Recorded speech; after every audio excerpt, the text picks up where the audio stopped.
When we ask why oil markets react so quickly to tensions involving Iran, we have to start with a simple but often misunderstood idea. Markets are not reacting to what is happening, they are reacting to what could happen. And in the world of energy, especially oil, that distinction is everything. Oil is not just another asset.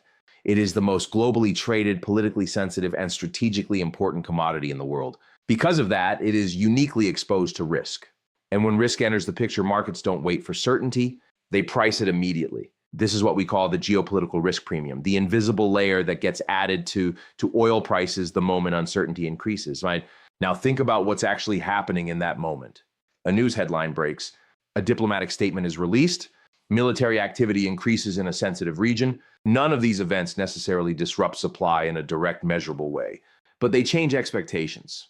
And expectations in financial markets often matter more than reality. This is where the psychology of markets becomes critical. Traders, investors, and institutions are not just analyzing data, they are constantly asking one question: what is the worst case scenario and how likely is it?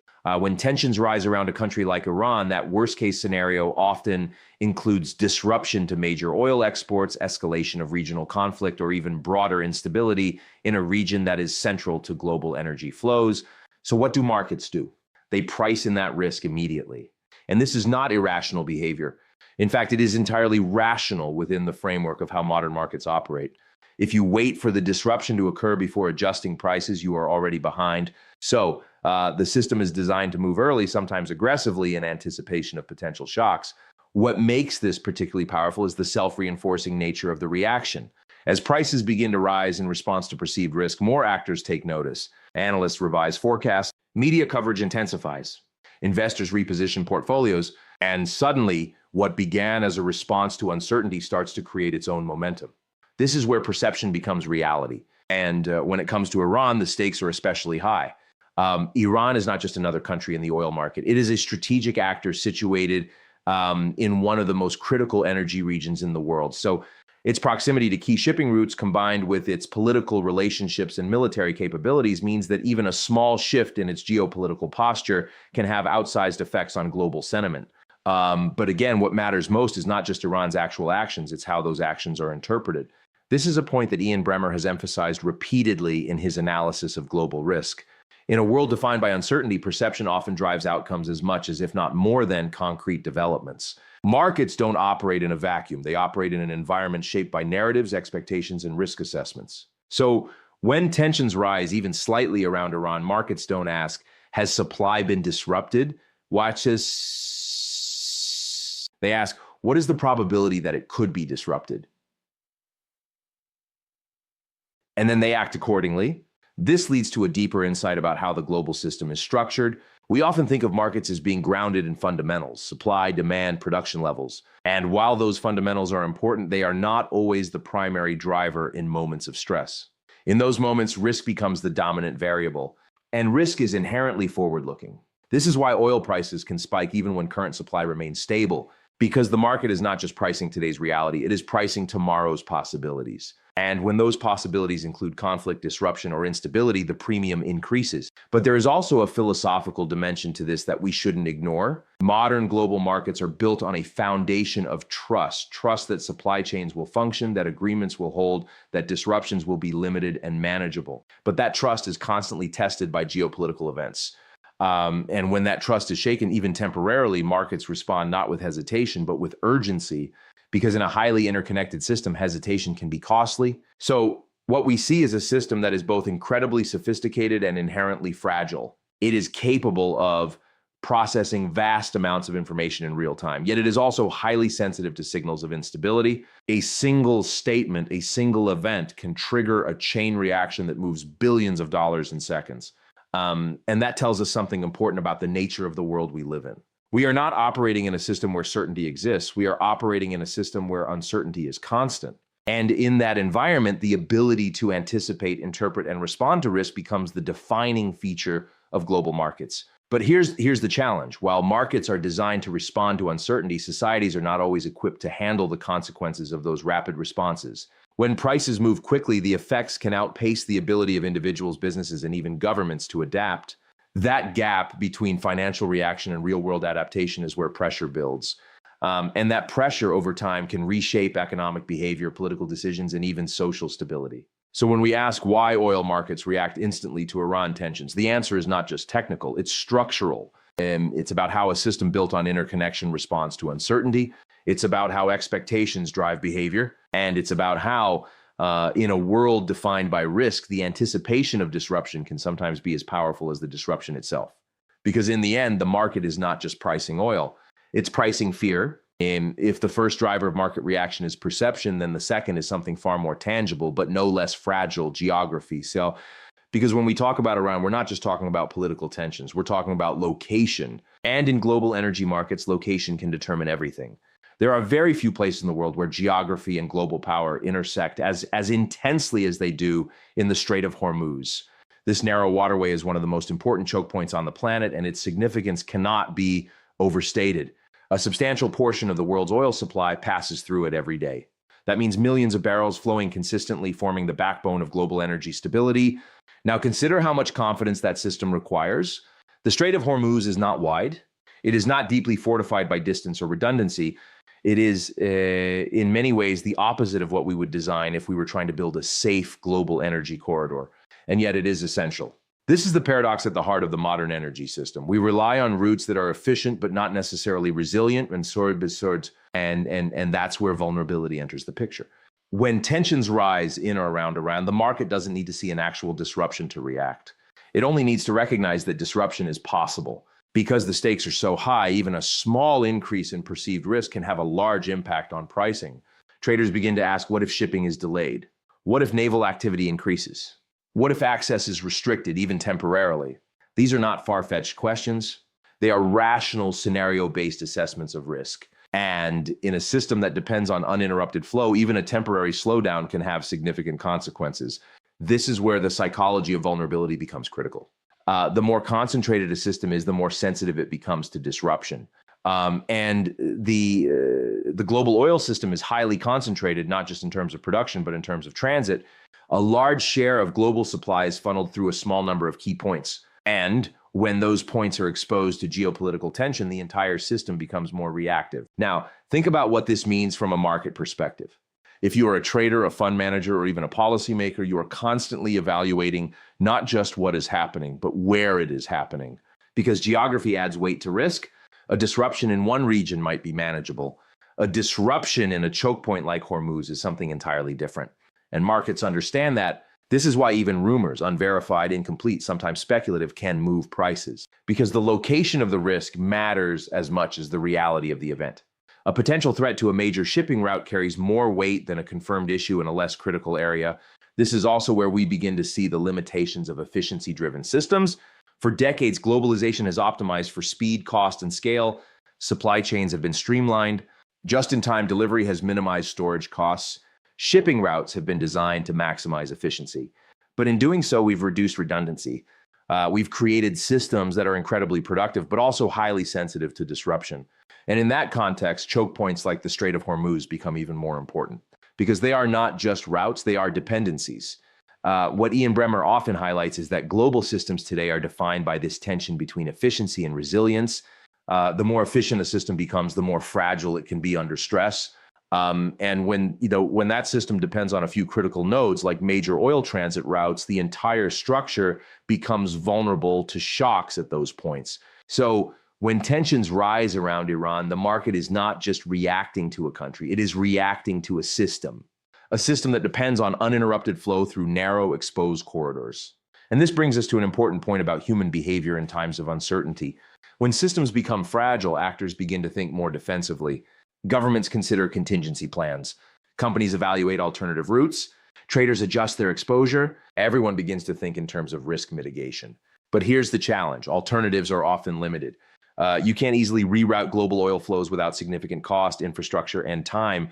You can't quickly replace a choke point that has been central to global energy logistics for decades. So when that choke point is threatened, even symbolically, the entire system reacts because there is no easy substitute. This is what gives places like the Strait of Hormuz their outsized importance. It's not just about where they are, it's about what they represent, a lack of redundancy in a system that depends on continuity. And in moments of tension, that lack of redundancy becomes visible. So the market response is not just logical, it is almost instinctive. Prices adjust upward to reflect the increased risk of interruption. Insurance costs rise. Shipping considerations become more complex. And all of this happens before any actual disruption occurs. That's the key point. The market is pricing the threat to flow, not just the flow itself. And that distinction matters because it tells us that in today's global system, geography is not just a backdrop, it is an active variable in economic stability. So where something happens can be just as important as what happens. And when that where is a choke point where a small change can affect a large portion of global supply, the impact is amplified. So when we look at tensions involving Iran, we're not just looking at political conflict. We're looking at the potential stress placed on one of the most critical arteries in the global energy system, and the market reacts accordingly. Not because it expects disruption to happen, but because it understands what would happen if it did. And in that understanding lies both the power and the fragility of the system we've built. Because in a world this interconnected, a narrow point on the map can influence the entire global economy. And that is a reality we cannot afford to ignore. If geography explains where the risk comes from and perception explains how quickly it is priced in, then the third layer is about something more subtle, but just as powerful: how information itself drives markets. Because in moments of geopolitical tension, especially around a place like Iran, oil markets don't just react to events, they react to signals. And those signals are often delivered in the form of headlines, statements, and rapid updates that travel faster than the events themselves. In this environment, information becomes a kind of currency. And like any currency, its value depends on timing, interpretation, and trust. What's interesting is that oil markets are not waiting for clarity. They are not waiting for a full picture to emerge. Instead, they are constantly adjusting to fragments, pieces of information that may be incomplete, unverified, or even contradictory. But in a high-stakes environment, waiting can be more dangerous than acting on imperfect information. So the system leans forward. Every new headline, whether it's about military activity, diplomatic negotiations, sanctions, or political rhetoric, becomes a potential market-moving event. And markets don't evaluate these headlines in isolation. They place them into a broader context: escalation or de-escalation, risk increase or risk reduction. This creates a dynamic where attention itself becomes a force. The more attention a particular development receives, the more weight it carries in the market. And the more weight it carries, the more it influences behavior. This is not just about oil, it's about how modern systems process information under uncertainty. Now, from a psychological perspective, this environment rewards speed over certainty. Traders, analysts, and institutions are incentivized to respond quickly, often before all the facts are known, because in a fast-moving market, the cost of being late can be significant, but speed introduces its own risks. When decisions are made under pressure based on incomplete information, the likelihood of overreaction increases. So markets can swing more dramatically than the underlying fundamentals might justify. And once that movement begins, it can attract even more attention, reinforcing the cycle. This is where you begin to see feedback loops in action. A single headline can trigger a price move. That price move attracts further attention. That attention leads to more trading activity, and that activity amplifies the initial reaction. What started as a reaction to information becomes a broader market event.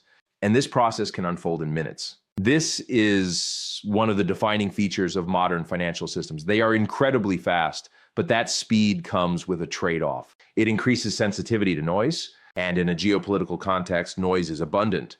This is particularly true when it comes to Iran, where developments are often interpreted through multiple lenses: regional, global, political, and economic.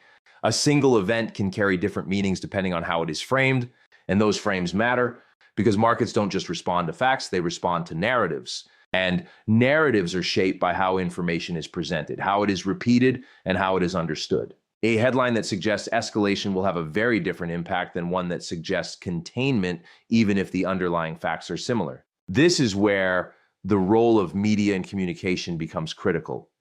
In today's environment, information doesn't move in a straight line. It moves through networks, news outlets, social platforms, analysts, and decision makers, all interpreting and reinterpreting the same events. And at each stage, there is potential for amplification or distortion. This doesn't mean the information is false.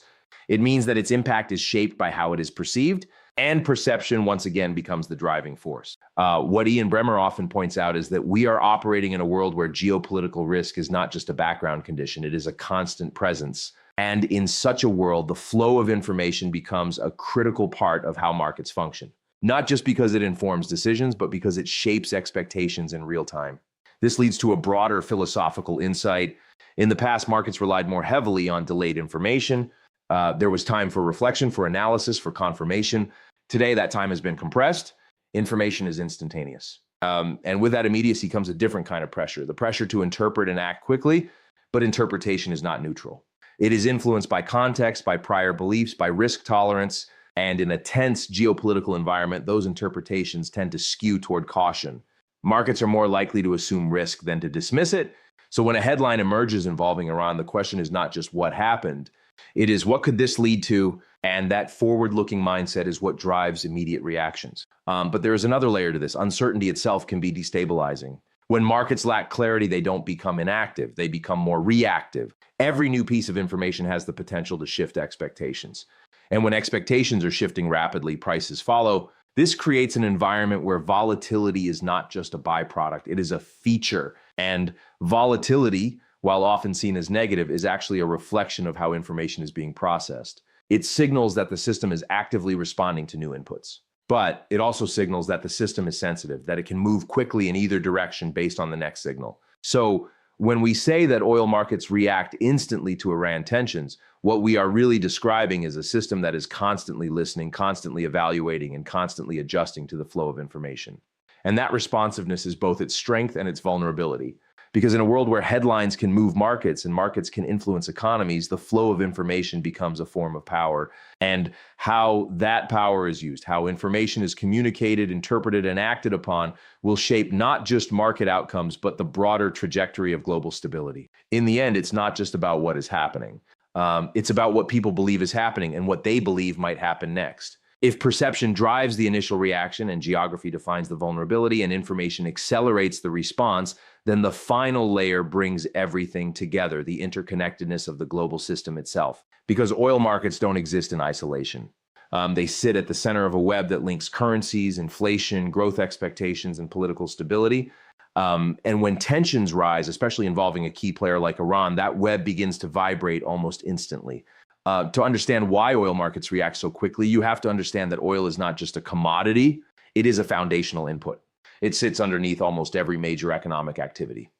When oil prices move, they don't move in a vacuum, they pull other parts of the system with them. This is where the feedback loop begins. A rise in oil prices feeds directly into inflation expectations.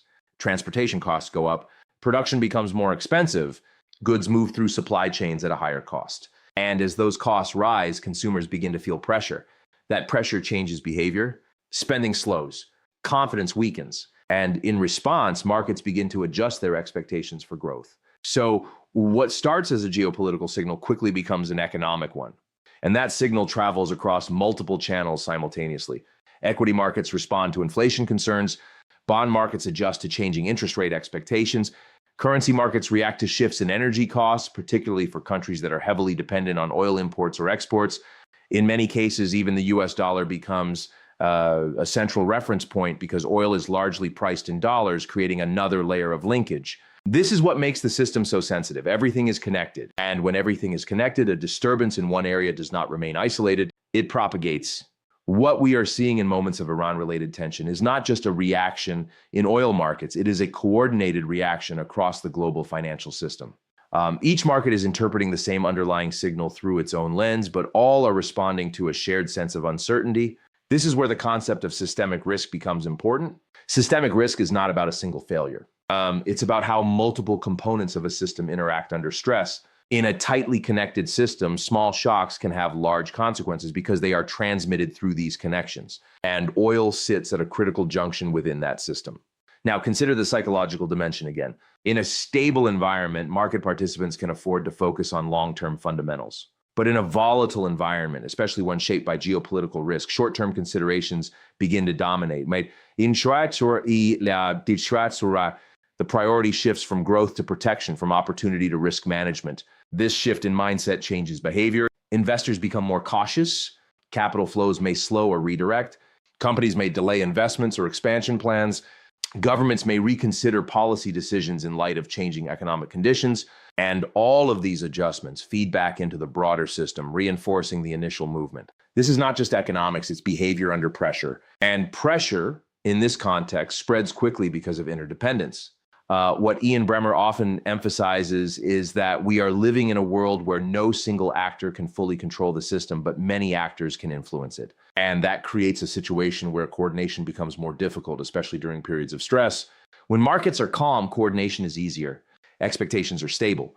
Signals are clear, but when uncertainty rises, especially due to geopolitical tensions, each actor begins to act more independently based on their own assessment of risk. And that independence, while rational, can increase volatility. Because in a globally interconnected system, uncoordinated actions can lead to unintended consequences. A central bank raising interest rates in response to inflation, a government adjusting subsidies to protect consumers, a company revising its supply chain strategy to manage costs. Each of these actions makes sense on its own. But together they shape the trajectory of the system. And in moments like this, trajectory matters. Because the direction the system moves in is not determined by any single decision. It is the result of thousands of decisions interacting in real time. This is what makes oil markets such a powerful indicator. They are not just reflecting the price of energy, they are reflecting the collective assessment of global risk. When oil prices move quickly in response to Iran tensions, they are signaling that the system is reassessing its expectations, not just about energy, but about the broader global environment. And that reassessment has consequences. Higher oil prices can contribute to tighter financial conditions. They can influence central bank policy. They can affect exchange rates and capital flows. And over time, they can shape the economic outlook for entire regions. But perhaps the most important insight here is this: the interconnectedness that makes the global economy so efficient is the same interconnectedness that makes it vulnerable. We have built a system that is incredibly responsive, incredibly fast, and incredibly integrated. But that integration means that shocks travel further and faster than they ever have before. And that changes the nature of risk. Because risk is no longer isolated, it is shared. And when risk is shared, the impact of instability becomes broader. So when we see oil markets reacting instantly to tensions involving Iran, we are not just seeing a reaction to a single event. We are seeing the response of a deeply interconnected system that is constantly adjusting itself to maintain balance in the face of uncertainty. But that balance is not guaranteed. It requires attention.